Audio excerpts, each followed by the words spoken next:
Oke guys, welcome back to Daily Charting with Toshi, di mana kita akan daily chart your favorite cryptocurrencies. Oke, dalam 24 jam terakhir, cryptocurrency market kembali meningkat sebesar 1,03%. Dengan total market cap sekarang di 1,99 triliun US dollar, jadi sangat nyaris sekali ke 2 triliun. Nah, untuk BTC kita bisa lihat sekarang di angka 42.800-an, itu merupakan peningkatan sebesar 1,5%-an dalam 24 jam terakhir. Dan Ethereum di 3.250 itu merupakan peningkatan 2,21%. BNB dia meningkat sebesar 1,58% dengan harga 426 USD. Dan Solana dia naik sebesar kurang lebih 4% dengan harga 113. Cardano naik 2,5%. Dan Terra Luna sedikit rally ya, sebesar 3,3% di atas $95 sekarang. Nah, jadi kurang lebih overall ya, ada sedikit relief rally dari cryptocurrency market. Tetapi baik lagi PR besar dari Bitcoin masih belum ya, dia masih belum rally sampai di atas dari bull support band. Di mana bull support band sekarang masih ada di angka 43.753 yang paling bawahnya ya. Jadi sebenarnya ini range ya, range dari 43.753 sampai 44.000 lebih $66. Ya, jadi andaikan sampai Bitcoin bisa close di atas dari dua angka itu ya, atau ya jangan dua itu deh. Mungkin yang paling pentingnya sekarang close dulu di atas dari 43.700-an ya. Itu secara statistik Bitcoin bisa lanjut lagi ya. Nah, ini kenapa sangat penting? Karena kita lihat ya pada faktanya setiap kali Bitcoin gagal mempertahankan bull support band seperti di sini ya. Rata-rata ada dua hal yang bisa terjadi. Ya, buat kalian yang sudah sering dengar pasti hafal ya. Yang pertama adalah antara dia 2 sampai 4 bulan dia sideways ya, atau dia terus di bawah sini sampai menemukan momentum lagi ke atas ya, atau yang kondisi worst case-nya adalah itu adalah pertanda crypto winter ya, karena setiap kali crypto winter terjadi itu pasti ada rejection dari bull support band. Kita lihat ini adalah crypto winter di tahun 2017 lah ya, dimana kita bisa lihat di sini rejection, reject terus, dan ini berapa tahun ya masuknya ke crypto winter tentunya ya. Nah, baru akhirnya bisa lepas lagi dari crypto winter itu pada tanggal 1 April ya, ini mulai satu siklus baru lah gitu kesannya. Itu pun karena COVID ya sempat ambruk lagi juga di sini. Tapi intinya apa? Andaikan sampai bull support band ini ketembus atau dia lebih tepatnya close di bawah dari bull support band antara dua itu ya. Antara 2 sampai 4 bulan dia berusaha untuk naik ke atas atau winter ya. Tentunya harapan kita adalah ya bagi kita yang memegang Bitcoin dan altcoins juga, karena baik lagi korelasi Bitcoin dengan alts itu besar, itu adalah berharap supaya weekly close dari Bitcoin yang dalam 20 jam lagi ya itu bisa di atas dari bull support band ya. Nah, jadi itu kurang lebih untuk Bitcoin. Untuk detailnya nanti kita akan bahas lagi di belakang. Sekarang kita akan masuk dulu ke newsnya. Oke, dan kita masuk ke beritanya di mana menurut Prime Minister dari Rusia, Russians ya, orang-orang Rusia collectively hold 130 miliar USD worth of crypto ya. Kita akan bahas di sini. Tentunya angka ini didebatkan juga oleh Bank Sentral Rusia. Kita masuk ya. Nah, jadi kita bisa lihat bahwa menurut Mikhail Mishustin, yaitu adalah Prime Minister dari Rusia, ya negara Rusia, menyatakan bahwa collectively lebih dari 10 triliun ruble, ya, itu kurang lebih 130 miliar USD, itu ada di dalam atau lebih tepatnya di hold oleh orang-orang Rusia dalam bentuk Bitcoin dan berbagai macam cryptocurrency lain. Nah, ini dia klaim saat presentasi dari Russian government pada Kamis lalu ya. Ini adalah direct quote dari dia ya. Kita baca dulu, nanti kita akan kurang lebih translate secara kasar ke Indonesia. We are well aware that we have more than 10 million young people having open crypto wallets so far, which they have transferred significant amounts of money, which exceeds 10 trillion rubles. Ya, intinya bisa lihat dia mengatakan bahwa sekitar 10 juta anak-anak muda di Rusia ini sudah membuka crypto wallets dan transaksinya ya, atau nilai transaksinya itu luar biasa besar. Menurut dia melebihi dari 10 triliun ruble ya. Nah, kalau kita di sini, andaikan ini benar ya, atau estimasi ini benar dari Prime Minister Rusia, ini mendekati ke gold stash-nya Rusia ya, itu kurang lebih kan 140 miliar ya. Jadi kalau ini transaksi 130 miliar USD, untuk gold stash-nya Rusia itu sebesar 140. Jadi luar biasa besar. Nah, tetapi seperti gue bilang tadi di depan ya, statement ini sedikit dibantah oleh bank sentral, di mana estimasi mereka jauh lebih kecil ya. Kalau menurut bank sentral, estimated dari annual crypto transaction-nya Rusia itu baru mencapai sekitar 5 miliar. Jadi ya, luar biasa besar perbedaannya antara 130 dengan 5 miliar ya. Nah, tapi tentunya kita harus tahu juga bahwa ya secara views-nya ya untuk Prime Minister Rusia dia lebih pro kripto, sementara untuk bank sentral dia lebih against kripto. Jadi ya disclaimer kan harus tahu itu ya. Nah, selanjutnya untuk kita bisa lihat lagi Jumat lalu ya, Russian Finance Ministry atau mungkin lebih tepatnya Menteri Keuangan ya, atau Kementerian Keuangan lebih tepatnya. Ini filed another version of Russian crypto bill untuk government bisa amend. Ya, jadi intinya apa? Untuk regulasi lagi. Nah, jadi salah satu mungkin yang cukup unik juga adalah walaupun cukup besar adopsi dari cryptocurrency ini di Rusia, banyak yang menilai bahwa pemerintahan Rusia cukup lamban untuk meregulasinya. Ya, jadi ya dengan mungkin lebih cepat dia meregulasinya akan lebih jelas dan mungkin adopsinya bisa lebih besar ya. Jadi kurang lebih itu dia update dari Rusia. Oke, dan kita lanjut lagi ke Bitcoin dan kita bisa lihat not bad jujurnya ya, not bad. Kemarin dia ada rally lagi sedikit dan kalau gue mau jujur ya, sebenarnya kemarin gue pikir dia bakal kena MA50 ya. Mantulnya mungkin di 50. Tetapi kita bisa lihat ternyata nggak sampai situ. Nah, walaupun seperti itu, tetap PR Bitcoin masih cukup berat ya karena dalam 20 jam lagi akan terjadi weekly close ya. Dan weekly close ini kalau sampai close di harga sekarang di running price itu di bawah dari bull support band. Dan seperti yang gue sudah jabarkan di depan ya, antara dua hal kalau terjadi close di bawah dari bull support band. Yang pertama adalah 2 sampai 4 bulan ya dia bisa ya stuck di bawah sini berusaha untuk naik lagi ke atas ya mini bear market lah gitu kesannya. Atau yang kedua, yang kita tentunya nggak terlalu inginkan adalah crypto winter, seperti yang terjadi pada ya siklus-siklus sebelumnya di 2000 ini ya di 2018, 2017 di sini, lalu juga di 2013 kita bisa di sini ya, atau ya di 2013 ya, di mana ya semuanya ya jebol dulu bull support band. Lalu dia gagal mempertahankan bull support band sebagai support atau gagal tembus, lalu lanjut lagi ke bawah ya. Nah, harapan kita tentunya adalah ya jangan sampai ini jadi crypto winter ya. Nah, lalu untuk buy limit seperti apa? Sebenarnya nggak terlalu berubah ya. Untuk kalian yang konservatif bisa pertimbangkan MA50 seperti itu saja ya. Kalau untuk yang agresif dan medium risk sebenarnya bisa kalian pertimbangkan apabila Bitcoin berhasil tembus MA200 dan 20 ya. Lalu dia mantul lagi di 20. Nah, kalau dia mantul lagi di 20 itu bisa kalian pertimbangkan untuk beli. Tapi masuknya lebih ke agresif, gue ulangi ya. Untuk yang medium mungkin hari ini gue sarankan lebih baik ikutan saja sama yang konservatif di MA50 daily ya. Jadi kurang lebih seperti itu untuk Bitcoin dan tentunya bagi kalian yang ingin akumulasi Bitcoin maupun altcoins yang lain bisa menggunakan link referral kita di bawah. Ada macam-macam ya, lo nggak harus pilih satu spesifik, ada banyak. Kita kerjasama dengan banyak exchanger ya. Buat yang lokal, ada toko kripto ya. Buat kalian yang mungkin juga pengen yang lain nih, yang di luar yang mungkin fee-nya lebih murah, bisa aja kalian coba cari, bisa Bybit, juga ada Maxi dan berbagai macam yang lain ya. Tapi sekali lagi gue ingatkan nggak wajib ya, nggak wajib. Jadi buat kalian yang ingin saja membantu perkembangan dari DCI boleh menggunakan link referral kita. Dan satu lagi, DCWT ini bukanlah financial advice. Dan yang kedua, DCWT ini juga bukanlah bagi-bagi sinyal. Tujuannya adalah sekali lagi untuk membiasakan para subscriber gue untuk bisa charting. Oke, dan kita lanjut ke Cardano. Untuk Cardano kita bisa lihat dia mantul di daerah support struktur yang kemarin kita bicarakan. Ya, lagi-lagi daerah $1.03 ini menjadi satu support yang baik lagi untuk Cardano. Ya, sudah berkali-kali dia memantulkan harga Cardano. Kemarin akhirnya masuk ke data sekali lagi. Ya, nah tetapi kita bisa lihat PR-nya tentunya masih lumayan jauh. Ya, dia masih harus bisa dia harus reclaim lagi daerah $1 lebih 10 sen, juga MA20 dan lain-lain. Tapi nggak apa-apa ya. Lebih baik daripada nggak sama sekali ya.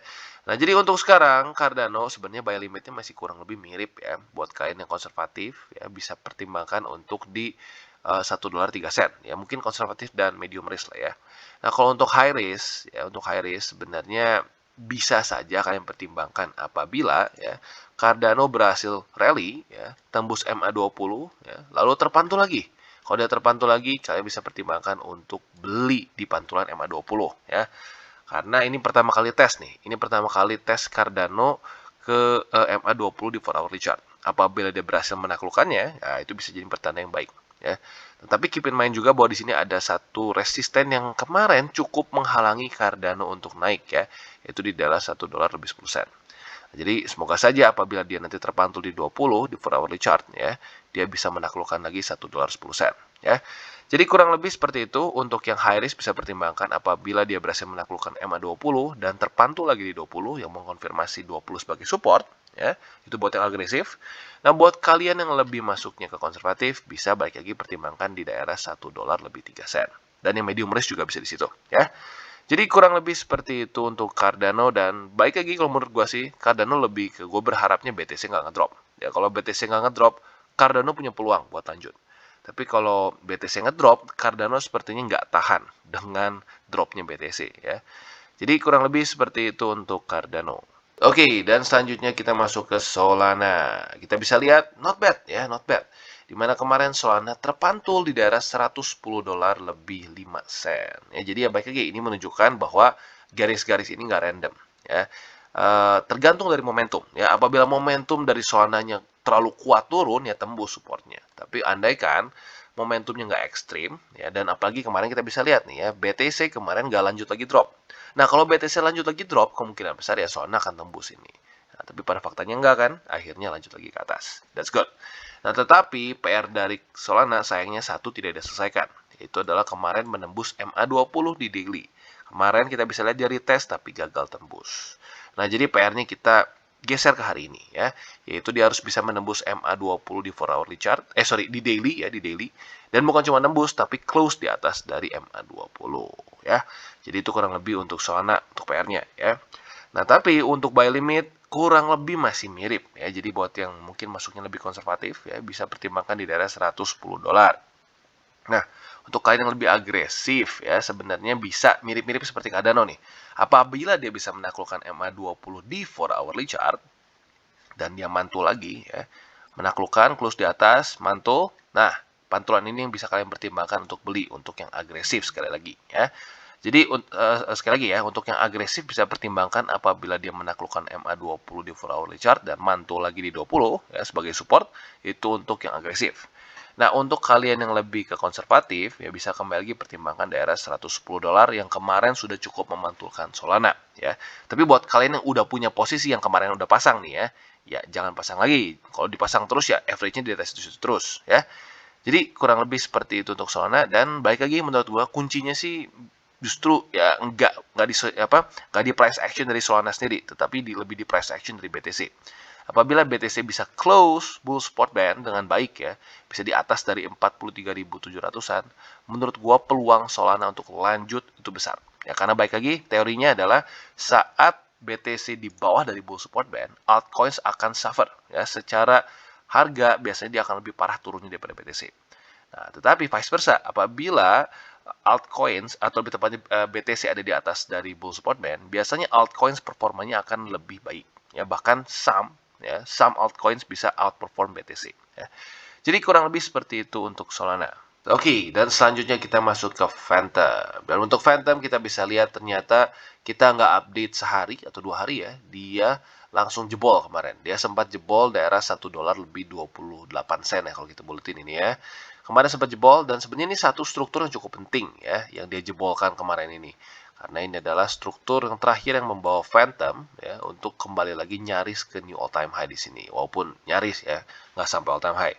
Nah, tetapi overall kita bisa lihat bagusnya apa? Bagusnya pada hari ini dia malah menemukan lagi momentum, atau mungkin lebih tepatnya kemarin ya. Kemarin menemukan lagi momentum karena BTC nggak ngedam, akhirnya dia berhasil mereclaim lagi. That's good ya. Nah, harapannya adalah jangan sampai dia lanjut lagi close di bawah ya. Kalau sampai dia lanjut lagi close di bawah, ya sudah berarti rally kemarin nggak guna ya. Jadi gue ulangi lagi, untuk PR dari Phantom adalah mempertahankan daerah $1 lebih 28 sen sebagai support. Apabila dia bisa melakukan itu pertanda yang cukup baik, Phantom bisa lanjut lagi ke atas ya. Jadi kurang lebih seperti itu, dan untuk buy limit ya kurang lebih di daerah yang sama ya, walaupun ya cukup tipis. Jadi makanya gue bilang untuk yang Phantom kali ini masuknya lebih ke agresif ya. Jadi gue ulangi lagi, buat kalian yang beli di $1 lebih 28 sen adalah masuknya ke agresif. Jadi kurang lebih seperti itu, dan overall strukturnya ya nggak terlalu bagus banget jujurnya Phantom ya, karena kemarin berhasil daily close di bawah dari support di sini ya, atau kemarin lusa lebih tepatnya ya. Jadi kurang lebih seperti itu untuk Phantom. Oke, dan selanjutnya kita masuk ke Luna. Nah, untuk Luna kita bisa lihat ya, bagus ya, kemarin dia menemukan lagi support ya, sebenarnya walaupun nggak kena banget sih, tapi nyaris lah ya, yaitu $91 ya. Dia nyaris kena $91 dan akhirnya lanjut lagi ke atas. Dan baik lagi mungkin menurut gue ini bisa, yang membuat ini possible adalah karena kemarin BTC bertahan ya, nggak lanjut lagi ngedrop. Maka dari itu Luna pun bisa menembus lagi satu resisten ini ya. Nah, jadi sekarang PR-nya tentunya mirip seperti Phantom ya, yaitu sekarang Luna harus bisa mempertahankan daerah $95 lebih 90 sen. Hanya karena bisa mempertahankan daerah sini, ini menjadi pertanda yang baik untuk Luna tentunya ya. Nah, jadi untuk buy limit kita sedikit berubah ya. Untuk kalian yang konservatif bisa pertimbangkan MA50 di sini ya, yang ada di daerah $90 lebih 18 sen.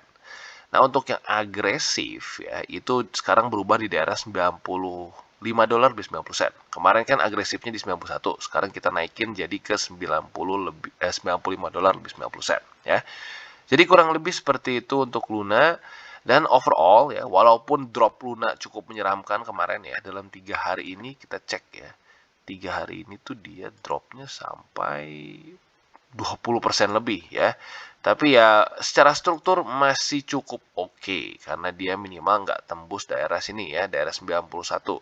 Nah, kalau sampai dia mulai tembus dari sini, strukturnya mulai jelek jujurnya kelihatannya ya. Nah, tapi karena nggak tembus dan 50 sudah semakin dekat juga, ya overall still oke. Nah, jadi baik lagi PR dari Luna adalah itu ya, mempertahankan daerah $95 lebih 90 sen ya. Dan juga MA50 ya, kalau sampai dia bisa bertahan terus di atas dari dua struktur tersebut ya, itu jadi pertandingan yang sangat baik untuk Luna. Jadi kurang lebih seperti itu, gue ulangi lagi ya. Buy limit untuk agresif di $95 lebih 90 sen. Dan buat yang konservatif di MA50 daily, yaitu di $90 lebih 18 sen. Oke, dan selanjutnya AVAX. Nah, lagi-lagi AVAX permasalahannya sama seperti kemarin-kemarin. Lack in volume, volumenya kurang ya. Jadi kalau kita bandingkan nih untuk Cardano, untuk Solana, dan lain-lain ya, momentumnya cukup oke ya, rata-rata menembus resisten ya, atau kembali lagi reclaim support seperti Phantom gitu ya. Tetapi untuk AVAX, sayangnya AVAX kurang kuat ya, walaupun technically speaking tembus ya, close di atas tapi tipis. Nah, kalau tipis seperti ini tuh kadang-kadang apa ya, bikin lag in apa ya, kayak kurang confidence gitu. Nah, kalau sampai seandainya dia naiknya kurang seperti ini, walaupun close di atas, seringkali bisa false breakout. Ya, maka dari itu PR dari AVAX sekarang adalah close lagi daily di atas dari MA200 dengan momentum yang lebih besar. Ya, itu adalah PR-nya. Nah, untuk buy limit, kembali lagi untuk AVAX gue lebih bisa apa ya, mungkin ya, paling untuk konservatif ya, konservatif baik lagi di MA50. Nah, untuk 200 ini gue sedikit bingung juga nih. Kalau dijadiin buy limit mungkin nggak terlalu oke, karena baik lagi sekarang terlalu tipis. Jadi mungkin lebih baik untuk yang agresif tunggu 1 hari ke depan ya, sampai dia kalau bisa close dengan momentum yang cukup besar di atas MA200. Ya, kalian boleh pertimbangkan buy limit di MA200 setelahnya ya. Jadi konfirmasi dulu cukup besar momentumnya, kalau dia koreksi lagi ke 200 mantul baru kalian beli ya. Jadi kurang lebih seperti itu. Untuk agresif tunggu lagi sehari, kita lihat apakah dia bisa close di atas dari MA200. Kalau bisa ya, dan dia ada koreksi lagi ke 200, nah boleh pertimbangkan untuk kalian buy limit di situ. Nah, untuk konservatif seperti biasa sama seperti kemarin di MA50 yang ada di harga $82 lebih 16 sen ya. Jadi kurang lebih seperti itu untuk AVAX. Oke, dan selanjutnya Ethereum. Nah, untuk Ethereum kita bisa lihat dia kembali lagi kemarin belum berhasil menembus MA20 daily ya, dimana 2 hari sebelumnya dia sudah berusaha, ini menjadi hari ketiga dia berusaha untuk menembus MA20 tapi belum berhasil ya.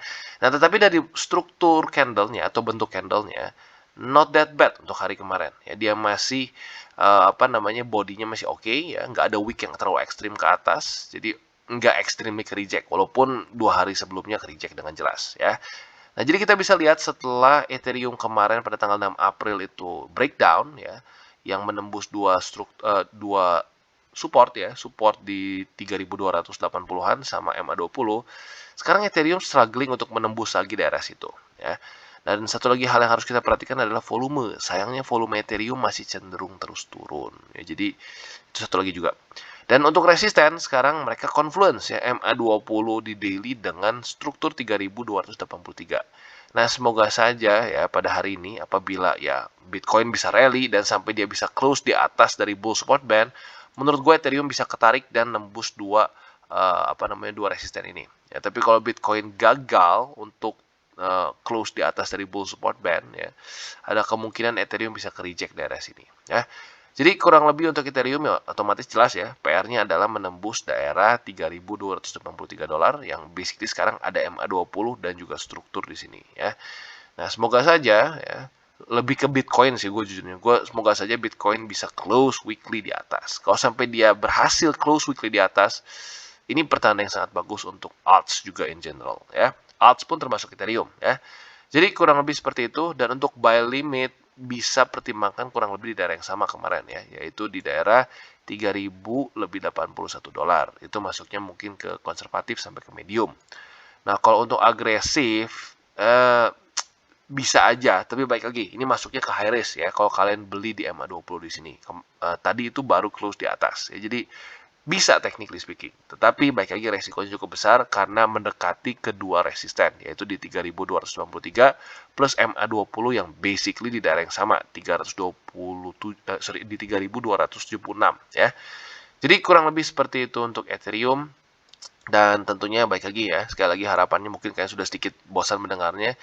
Yang penting jujurnya Bitcoin ya. Kalau sampai Bitcoin bisa close weekly-nya bagus, menurut gua alts akan juga ketarik. Ya, tapi kalau sampai weekly close-nya bad, ya siap-siap ya. Kalau sampai close di bawah dari sini, ya jelek-jeleknya bisa 2 sampai 4 bulan lagi lanjut di bawah dari bull support band, struggling, alts menderita ya. Jadi kurang lebih seperti itu untuk Ethereum dan overall dari DCWT pada hari ini. Oke guys, jadi itu adalah akhir dari segmen DCWT kita pada hari ini. Dan jangan lupa bagi kalian yang merasakan manfaat dari segmen ini, jangan lupa untuk share ke teman-teman kalian. Dan apabila lu pengen mensupport channel kita, ya TCI, jangan lupa untuk menggunakan link referral kita di bawah. Nggak wajib ya, tetapi apabila lu menggunakan link referral kita di bawah, ada macam-macam ya, dari Bybit, Huobi, Maxi, toko kripto, dan banyak lagi ya. Ya, walaupun nggak wajib, tapi kalau menggunakan link referral kita, lu secara langsung membantu perkembangan dari TCI. Dan satu lagi, jangan lupa juga untuk join Telegram group kita, di mana kita bisa ngobrol-ngobrol santai mengenai dunia cryptocurrency secara dua arah. So, jangan lupa untuk like, subscribe, klik the bell icon, and see you on the next video.